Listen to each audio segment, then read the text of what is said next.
Today I'm joined by retired Brigadier General John Johns, a member of the Council for a Livable World Board. General, thank you for joining me today. Good to be with you.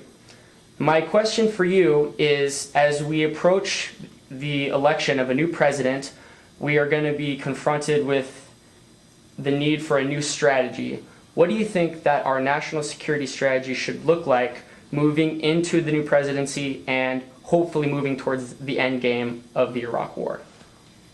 There are a couple of points I think should be kept in mind. The first one is that it must be a multilateral approach, something that characterized our governments up until the time.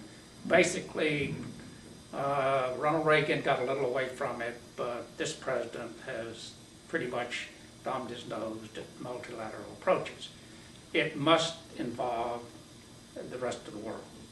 Secondly, it cannot be a Pax Americana national strategy where we feel a moral obligation to impose our values on the rest of the world, particularly our concept of liberal democracy and free markets. That cannot be the basis, particularly if you're trying to do it through the barrel of a gun. Now, with that background of this administration, the 9/11 incident scared the American people so much that they were willing to turn over the entire mechanism to this president. He misused it. First of all, the war, so-called war against terror, is a misnomer. It's a war against radical groups, which in a way represents a worldwide insurgency against law and order. They used terrorism as their main weapon, which gives them an asymmetrical advantage. It is not primarily a military problem.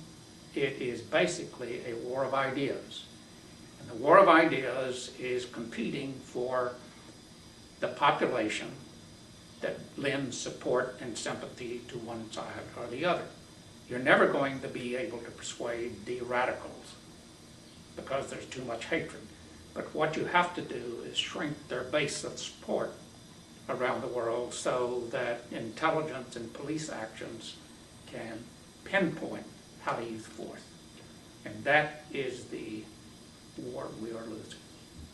Now, General, with the elevation of General David Petraeus to leading our operations in Iraq, there's been a new premium placed on counterinsurgency, but the historical record doesn't seem to show great powers as having a great track record at executing a successful counterinsurgency campaign.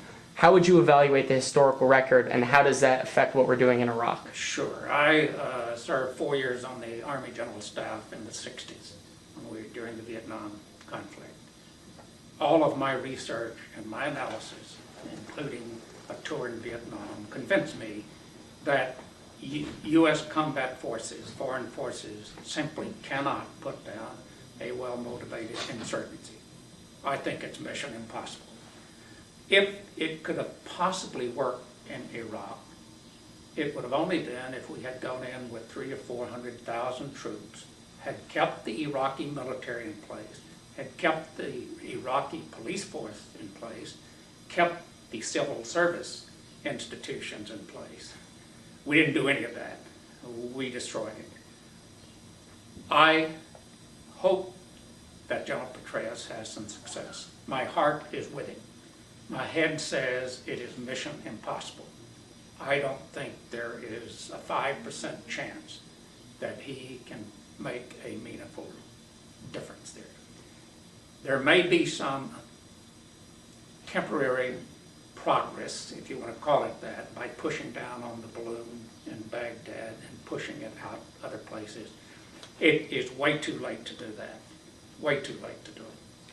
Now, General, do you think that the problem, looking ahead at what the U.S. may have to do the next time that we're drawn into a conflict, is one of the problems that the military itself doesn't place enough emphasis on its commanders successfully leading counterinsurgencies, that there's too much emphasis placed on leading these sort of large mechanized or motorized brigades in a warfighting scenario against a great power?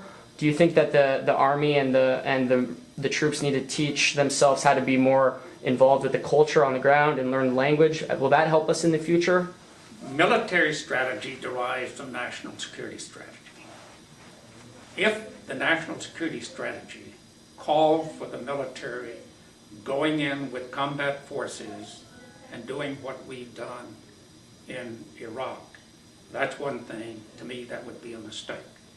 If we go in with counterinsurgency effort, the military should confine its mission to advisory duty for the military.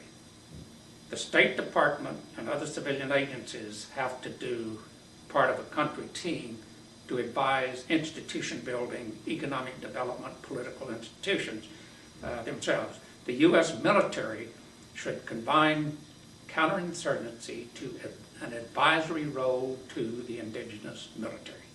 That should be the mission, not combat commanders, not the use of combat forces. To me, that is mission impossible, and it's counterproductive. General Johns, thank you so much for sharing your thoughts with us, and we look forward to talking to you again sometime soon. Thank you.